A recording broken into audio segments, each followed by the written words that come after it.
Hi, this is Emily White, and you are listening to How to Build a Sustainable Music Career and Collect All Revenue Streams. So today we are delving into chapter 1 of said book, How to Build a Sustainable Music Career and Collect All Revenue Streams. And, the first chapter is called Get Your Art Together, which, to be honest, I hesitated on writing that chapter because it felt so obvious to me. I truly believe that any artist who makes great art can be successful. But you have to do chapter 1. And I was surprised when I taught from the rough draft of this book at NYU last year, how many of my students resonated with the title of this chapter. I mean, literally feedback was like, get your art together. I'm never going to forget that. And again, to me, like what connects with any other human, also known as fans, is being genuine and making the art that is true to your heart and spirit and soul. And maybe this also stands out to me because I have artists in non-pandemic times and pandemic times emailing, but coming up to me at conferences normally, wanting to share music. And I totally get that enthusiasm, but there's almost often some sort of caveat like, oh, but I really need to work on my vocals, or I need a new drummer. So my point is, before you move on to further chapters, which I think it can be easy to do, right? To get ahead of ourselves and I guess think about the fun parts, but hopefully you think making music is fun. You can't move on to the other levels without chapter 1. Get your art together. And something I love about the modern music industry is that, anyone with access to a computer, even a smartphone, and some sort of internet can record and distribute worldwide. But that's even more reason why you have to get your art together, right? Because there's that many more people making music. And so you can build a sustainable, career for the long term, but the art has to be great before you move on to these other steps. Notice I did not use the word competition because I don't think music or art should be competitive. There's enough fans, and there's enough fans for there are enough fans for everyone. But yeah, you have to make the art that's true to your soul to connect with people, and only you know when that is. So last year, I was teaching artist management at NYU, and I was really shocked by how many of my students thought that they had to get signed, quote unquote, to record and distribute. Again, like what broke the modern music industry wide open was the technology to record and distribute. And so I was really shocked to hear these students say this. And, when talking about guest speakers for class, I was like, look, like you're going to get to know people in my world and in my life and stuff. So I want to know like what you all think is interesting. Like think about an artist that you think is doing something interesting, and maybe think about or research if there's, an industry person or manager or something working with them to make that happen. And I was really pleased to see Justin Vernon or someone from Bon Iver's management that they topped our poll because, I said to the students, I'm like, Justin's story, I think, is so relevant to the questions you all are asking and some of the knowledge they don't have that maybe I take for granted, that I have no problem asking his management if we can speak with the artist. I'd like to speak with Justin's great managers as well. I knew that could probably happen, but Josh was kind enough to make this happen, which was really a once in a lifetime opportunity for all of us, let alone these young music and music industry students. So similar to the Forward episode with Zoe Keating, I did not plan on releasing this recording you're about to listen to, I did kind of a crappy voice memo, to be honest, just on my iPhone to give myself feedback. I was planning on deleting it after, but when I was listening to the interview, when I was listening back to the interview, I realized that Justin completely brought chapter 1 to life, which again is called Get Your Art Together. He says in this interview, which I want to name this episode, the greatest promo was the art itself. And that's what I was trying to convey to these students, and as many of the things that I'm conveying in this book, which is, it's just like, again, if the art isn't great, it doesn't matter who your publicist is. It doesn't even matter who your team is, and I love industry people. I am one. But I've seen it happen over and over, with artists that have like the right agent and the right publicist and the right label and the right everything, and literally nothing happens. So I've spent my career figuring out how and why things do happen. And again, to me, that starts with great art and connecting with fans directly. So I'll wrap up and then just let the conversation take it over from here. But again, this interview was taped pre-COVID. The audio quality isn't always perfect because I didn't plan on releasing it. But thank you to Josh and Justin for allowing me to, because like I said, it just fit chapter 1 of this book and podcasts more perfectly than I ever could have imagined. So just a few quotes I want to pull out and kind of themes, and some themes that Justin talks about, so hopefully it makes sense to you. I just loved, again, with the theme of getting one's art together. He says that he made something that he needed to make, that was in him.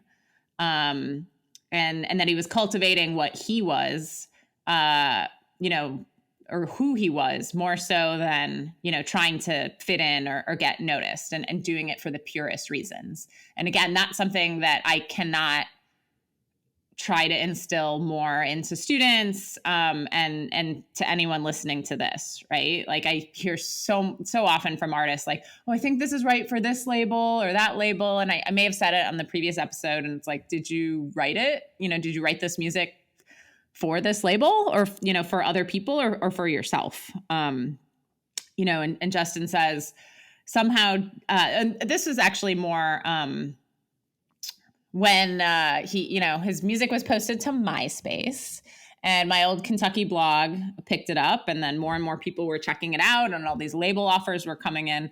I am really obsessed with the power of intuition. Whenever I don't listen to mine, the point is the intuition is always right. So he says, somehow deep inside, I knew to pay attention to my intuition. That intuition was the thing that kind of got me to be in that position in the first place. And he talks about his first manager, Kyle Furnett, saying, with the label offers, like, don't do it. Just chill until you know it's right and listen to your intuition. Kyle and I are probably about the same age. He may be a little bit younger than me. Those are wise words from a young manager with one of his first clients, who's, one of the biggest artists in the world. But again, I just love how Justin talks about, being genuine, being yourself. Again, with the label stuff, just saying, so glad I waited, so glad I was patient. It's important to take your time, and talks about breaking through into being himself. He talks about, still being in love with music after all these years on technology and music. And, so I'll let Justin and the students in this previously recorded conversation take it from here. But I hope you enjoy Chapter 1, Get Your Art Together, with Justin Vernon, also known as The Greatest Promo Was the Art Itself. Thanks so much. And thank you to Matthew Wong for your amazing podcast music. Enjoy Justin Vernon.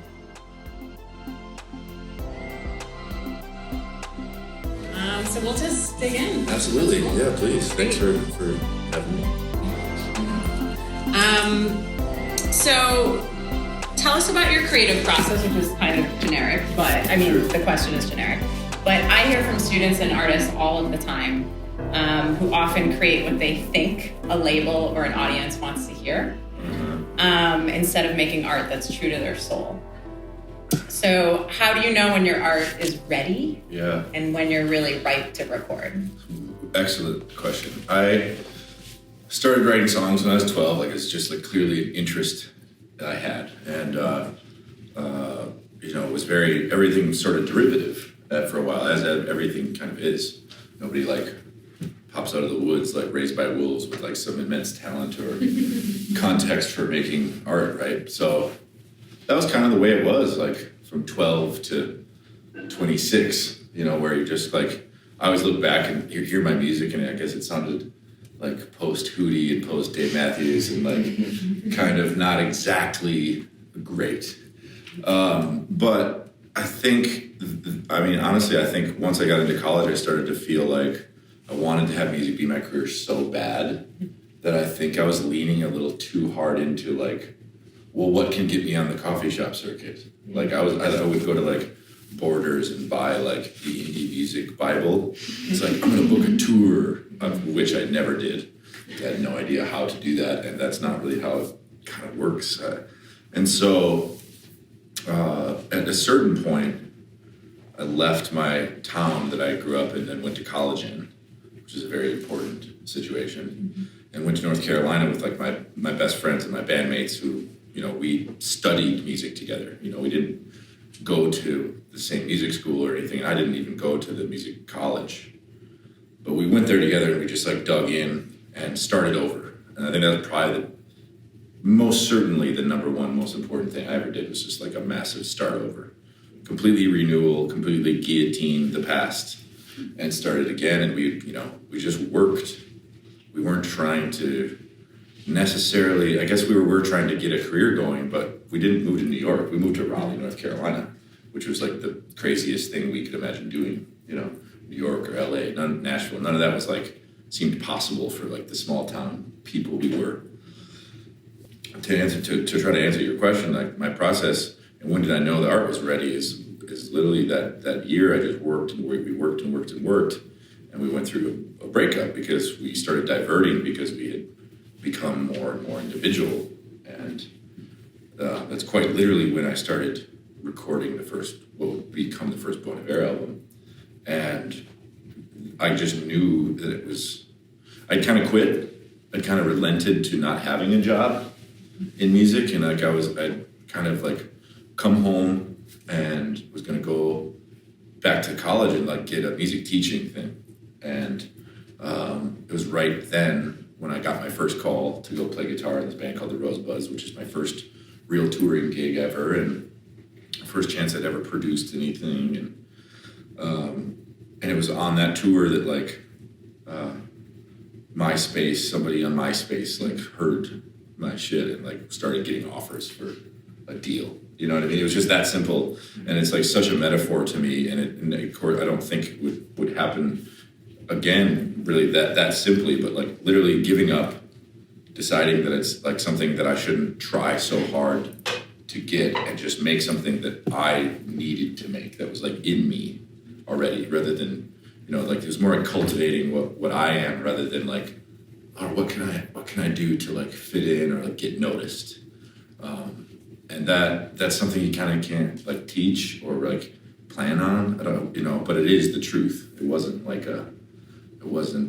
ever going to happen until you give up and you're doing it for the purest reasons, I guess. Absolutely. Before we jump into a student question, you didn't take any of those deals, right? From the MySpace? Not originally, but I started fielding them.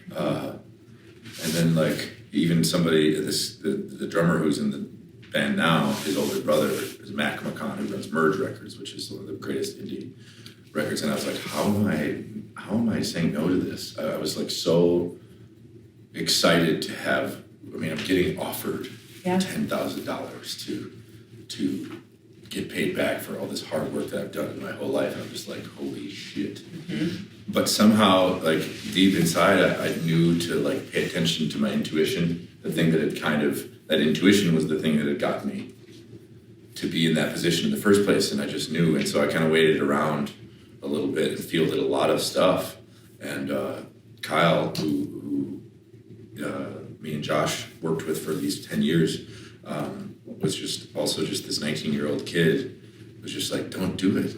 Like, just chill. Which is like the greatest advice. Just like, don't do the thing you think you might need to do, sort of, until you know it's right, and listen to your intuition. So eventually I did say yes to Jaguar, because I felt like I didn't recognize them and they were on the map, but definitely I felt like it was cool to want to grow with an organization rather than felt like I merged. Not that I had these aspirations to be the biggest thing, but like Merge was like had Arcade Fire, and it's like I didn't want to follow. I didn't want to follow anybody else's map. Yeah, amazing. Yeah, I mean, it was all accidental, and what's so interesting, like I can observe from even being me, can observe from like a side perspective that I had stopped asking that question, like what's going to get me the job. What's going to get me to live the life I want to live. And that's just like life advice in general. It's not really about evaluating the vision that you have for your future. It's about trying to be as present as possible. And it sounds hallmarky, but it's so true. And so for me, I got to be shown the lesson without having much suffering. I mean, I had suffering until that point of like, God, I want this so bad. But I just when I did the first Point of Air album, didn't have a name for it. I just made it and was mixing it in the car and for my first tour with the Rosebuds, and I was just like, I just think this is good. But I sort of had this feeling like it was the best thing I'd ever done by like a long shot, but I had no idea, you know what I mean? And it was just right in line with everything I'd done up to that point, but it was just truly like my breakthrough. And I think that the audiences and markets are markets. You could definitely like make something up that's going to sound good to people. They literally have AI robots. I'm sure you've heard about like making pop songs. Mm-hmm. I'm here for that too. That's fine. I want to dance and hear poppy things, and like there is formulas that work. But the thing that I learned is just like, so the thing that you naturally do yourself with the least amount of impedance from those questions of how I get there is really the best thing, and it's your individual qualities that make you the most. It's the most you. Nobody's like you. So if that makes sense. So although you topped our student poll of great guest speakers, not everyone was necessarily aware of kind of how 4Emma broke through. Mm-hmm. To be fair, some of you guys were like 10. Shit. So I'm sure you've talked about this a lot, but can you tell us about self-releasing that album and how it kind of spread from there before you re-signed? I see. Yeah. Well, that's what we'd always done, CD Baby, which we still have some albums on. But that's just how it was, I was a huge fan of Ani DeFranco and just like truly people that didn't give a shit and were just doing things on their own and not having to sign up to be somebody and to do it on your own. And so, I think I decided to self-release. This all happened in a very short period of time. I finished, I was in North Carolina, and not that it feels very important, but I'll just give you a timeline. I was in North Carolina for a year, practiced. We did so much musical development as a band. We broke up. I produced one record for the Rosebuds, went to the cabin, took what I had started, finished it, and started mixing it in May. So there was the winter that I was kind of up with my dad's cabin, and then by May I was on tour and put my shit on MySpace, and it was mixed, and I mastered it with a friend for $125 down in North Carolina, and then July I had already printed up the 500 original CDs and did a CD release show in my hometown of Eau Claire, which is what I had always done prior to that with my bands and everything since I was 16, whatever, gotta make a CD. And so that was just what I assumed I would do. You know what I mean? And by that time, Probably it was about some point that summer when I was still on tour with the Rosebuds. There's some point my old Kentucky blog, when blogs were still powerful. I started just getting calls from booking agents. Like, it was insane. It was literally like pouring in. So I was planning on just doing it on my own, and I kind of like for a while, but then at a certain point I was like, well, this is happening. Yeah. This is happening, and I had cultivated enough options. I remember I almost signed a deal with this, I think it's a now defunct label called Misra. Really nice people, but I'm just so glad I waited. So glad I was patient. You know, it was just only a couple months, you know? But yeah, so though I sold out of those CDs by that fall, and then, you know, I guess we were looking at re-releasing it by that next February. So it all took place in a pretty relatively short amount of time. But when you're in it and you're like, oh my God, my life is depending on this, it's like so important to take your time. Do you know how the music got to my old Kentucky blog? MySpace? Yeah. Yep. Amazing. MySpace, maybe. So no publicist or anything? Jesus, no. Yeah, I mean, it was just like I don't know how many 500, you know, like my friend Brian, who I still play in other bands with, his girlfriend's mom at the time did the design, and we printed them on cardboard, and my mom and dad and I folded them and put the CDs in there, and that was it. There's no, I didn't know what a publicist was, honestly. Still kind of don't. You have a very good one. Okay, good. So, how have your releases, and by release I mean like releasing music, evolved now that you've broken through? Is it still word of mouth? Does promo break the artist, or do fans break the artist? What's worked for you besides making incredible art and letting it spread from there?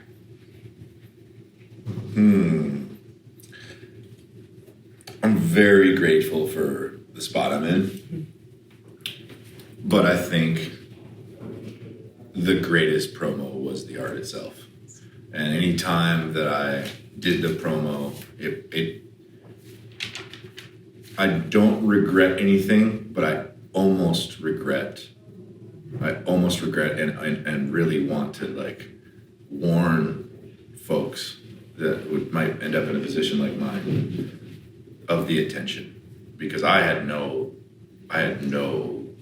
tools to deal with that. Now, I've been able to luckily navigate within my natural situation to not continually be recognizable or as much as possible.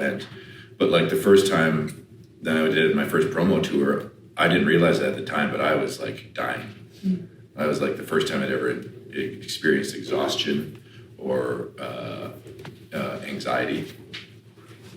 It's because you're sitting there and you're talking about yourself for so long.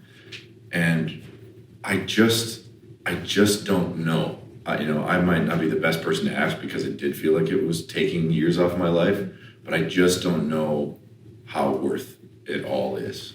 Certainly worth it to share your story with people that are willing to turn around and additionally share your story to try to, I did it because I thought I wanted people to hear my music, and I liked it. I liked my music, like I wanted other people to hear it and like it too.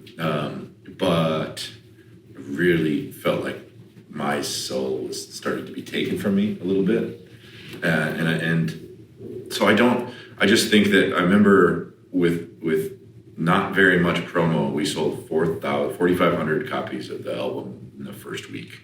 And that was before streaming, and I was like, holy fuck, that is so much. That's cool with me. And then every week, and then I do a little bit of promo, and I was like, oh, wow, the numbers keep going up. And I was like, well, I better keep doing this. And at a certain point, it was kind of harder than it was worth it. I was lost, and I didn't have my happiness or my safety, I guess. So again, I don't regret anything exactly, but I got real close to not being okay. Yeah. And the other thing that's so important is that the music's what got those people to come at me. It wasn't my marketability. It wasn't like the picture I put on the MySpace, certainly. It wasn't any of those things.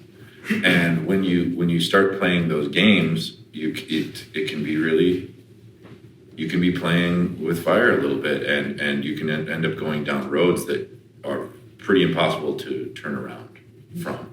What's a piece of advice you wish you could give your younger self, like as you were, like, I'm 21. Like, what would you say to 21-year-old Justin entering the music industry? Well, at 21, I would have probably told myself to leave Eau Claire. No, it's hard because nobody's the same. But I guess what I was just talking about is probably not to just go back on what I was saying, but that's it, man. It's like, don't want it too bad because your life is worth it anyways. The value of who you are as a human being is not going to be defined by whether or not you ever become recognized. But it's every single day I'm able to remember that I value myself as what I've worked for, as the skills of my craft.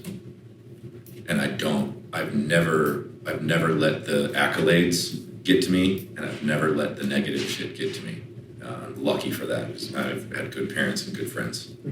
That's the most important shit, I'd say, if that makes any sense. So thank you so much. You're welcome. So these students go to school in the most expensive city in the U.S. Maybe San Francisco has us beat, but you get the idea. They've asked me if they or anyone has to be in New York or L.A. To have a career. And when this question comes up, before we were even going to talk to you, I tell them about Kyle. Because I met Kyle at South by Southwest in like 2008. And I was like, I'm from Wisconsin.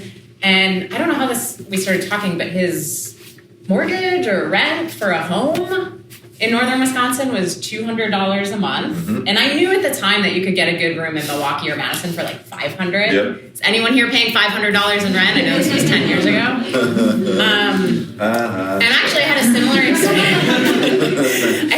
experience. I had a meeting with Rob Chalice in the UK around that time, about 10 years ago. And so this is your booking agent in the UK. And he's like, I'm going to northern Wisconsin, and all these industry people are coming. And I'm like, wow, I've never heard that in my career. That's awesome. So does one have to be in New York, LA, Nashville to have a career? No.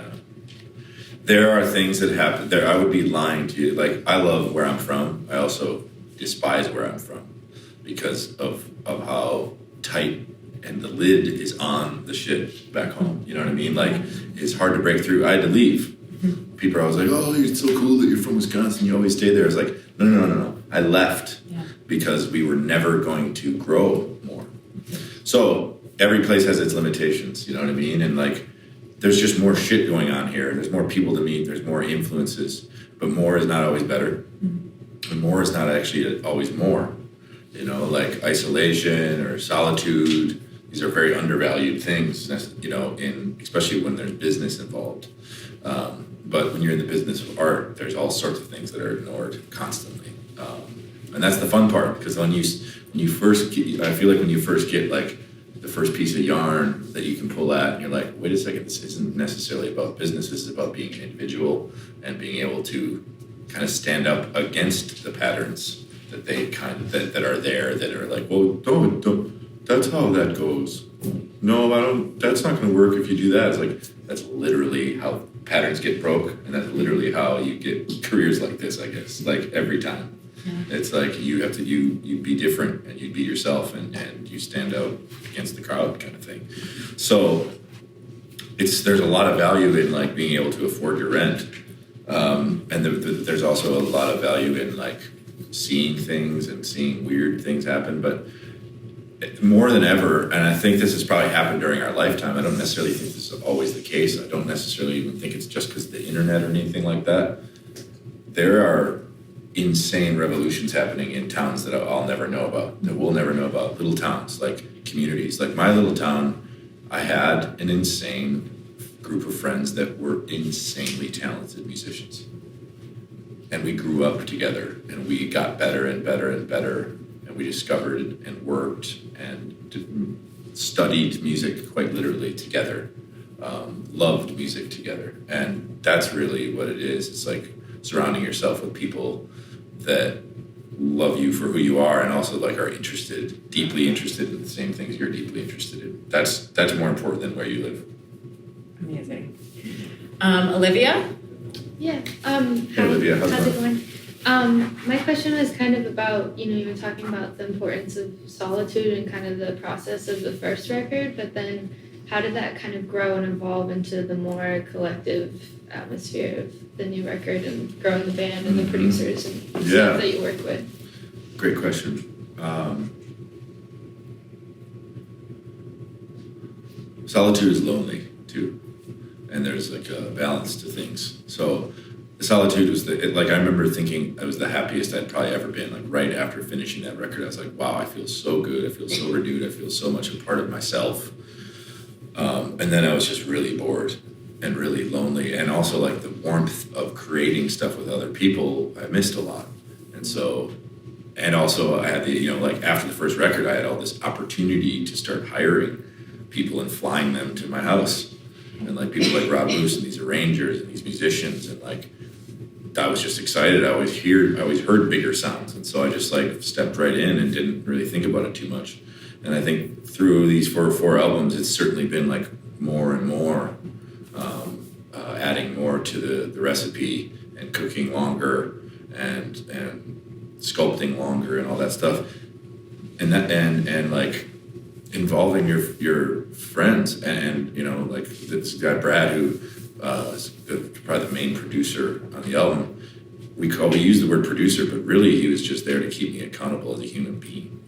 Like this is a guy that I was in North Carolina with, that we were in high school in a band together, and it just so happened I needed that kind of energy around to like keep me grounded and like ask the hardest questions and all that stuff.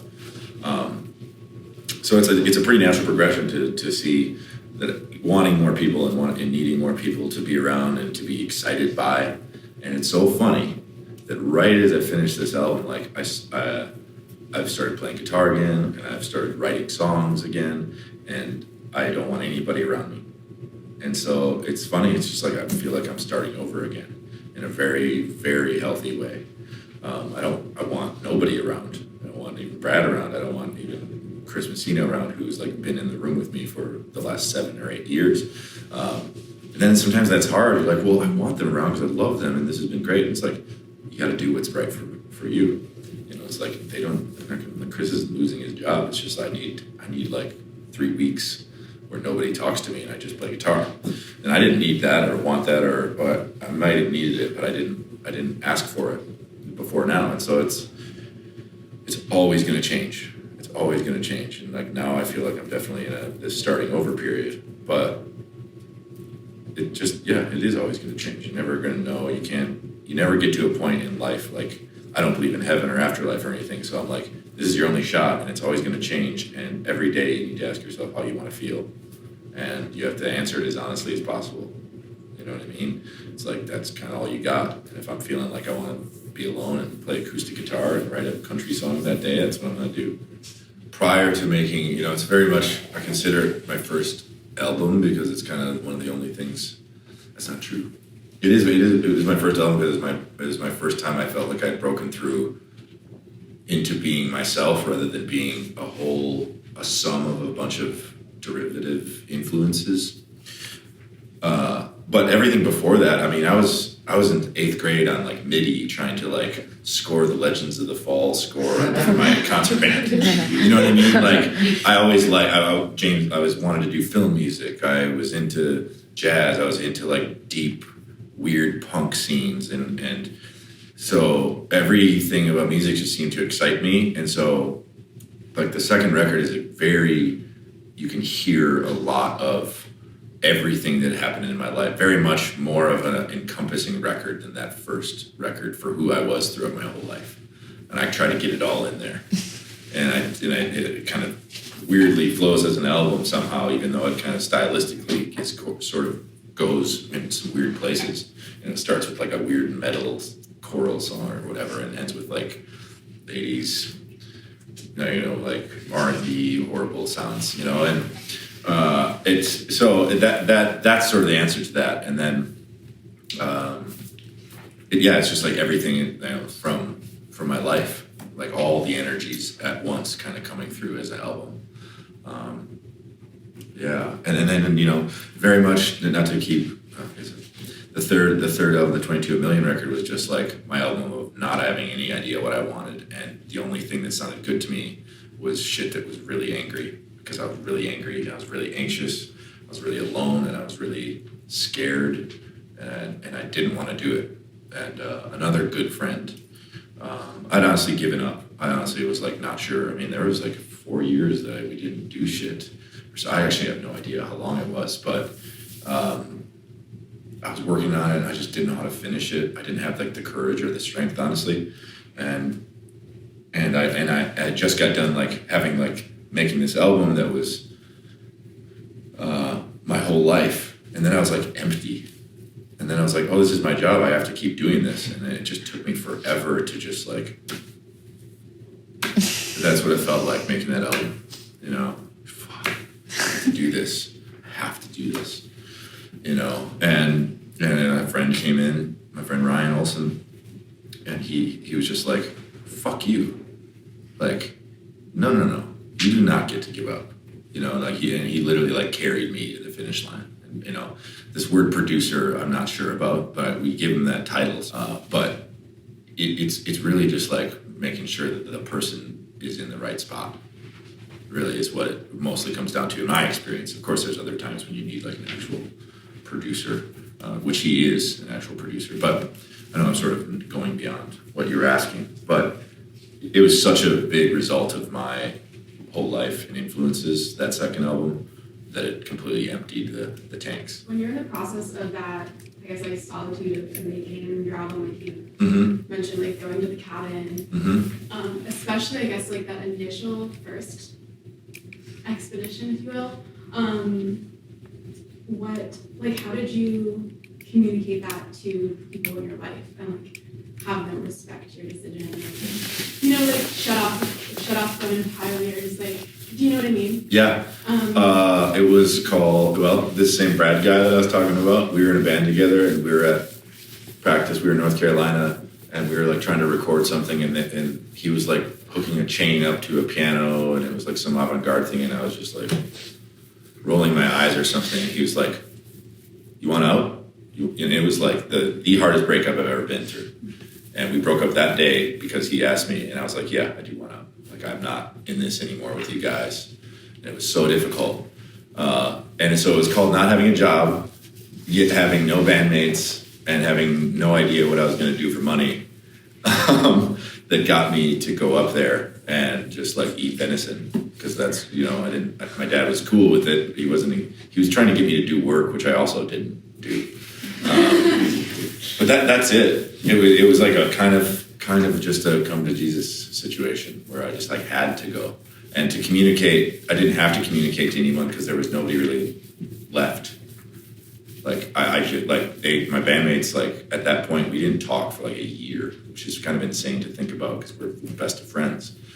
But I didn't have anyone. I didn't have anyone that I was responsible for.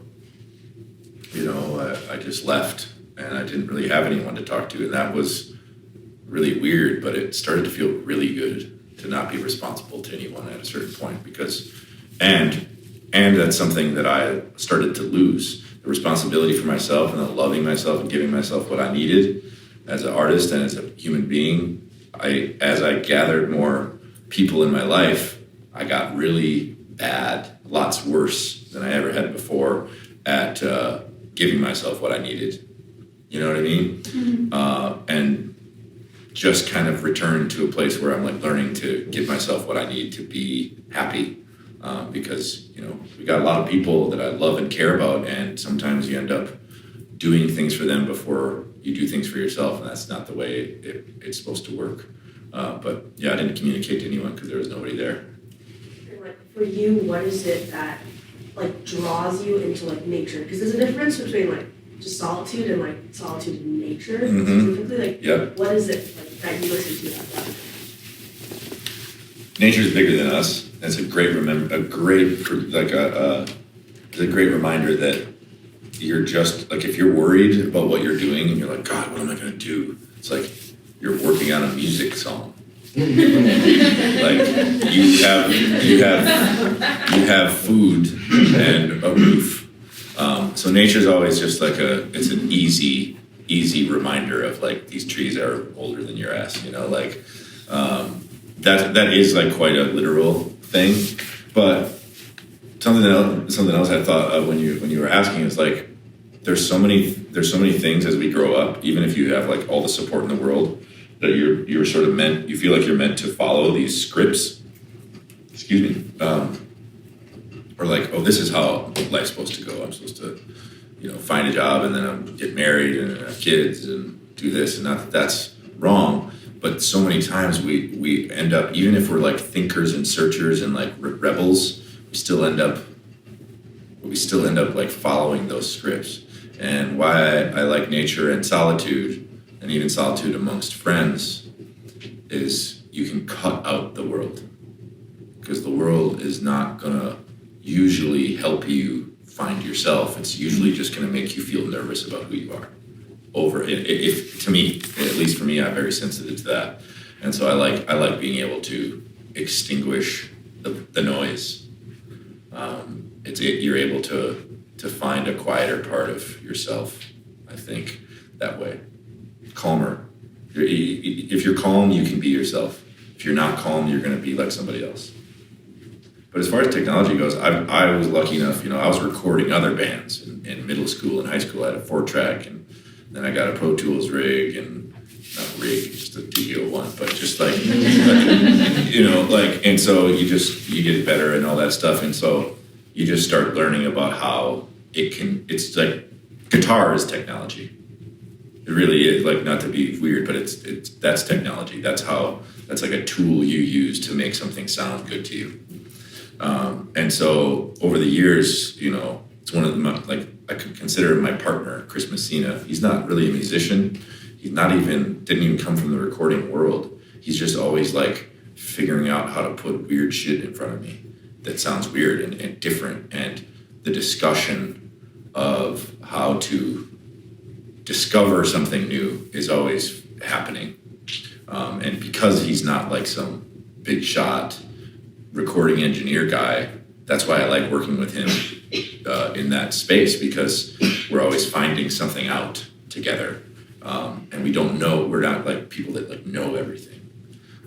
So we've ended up making some quite awesome discoveries by just experimenting and like not having a vision. Because if you got a vision, you're not gonna try something that seems totally dumb. You have to try the dumb shit and not feel like it's in vain if you don't get something out of it. Well, thank you so much for taking the time. That's a wrap for this episode of How to Build a Sustainable Music Career and Collect All Revenue Streams. I'm your host, author Emily White. My deepest thanks again to Justin Vernon of Bon Iver, Josh Sundquist at Middle West Management, and my incredible engineer, Nathan Kane. I really hope you enjoyed the Chapter 1 episode, Get Your Art Together. Tune in next week where I interview the one and only Ariel Hyatt of Cyber PR, where we're going to dig in on Chapter 2, pre-recording marketing foundation, email list, text message club, and social media. I'm at mwizzle on social media. Hit me up if you have questions, comments, all that good stuff. And have a great day, night, wherever you are. And I'll catch you next week. Thanks again.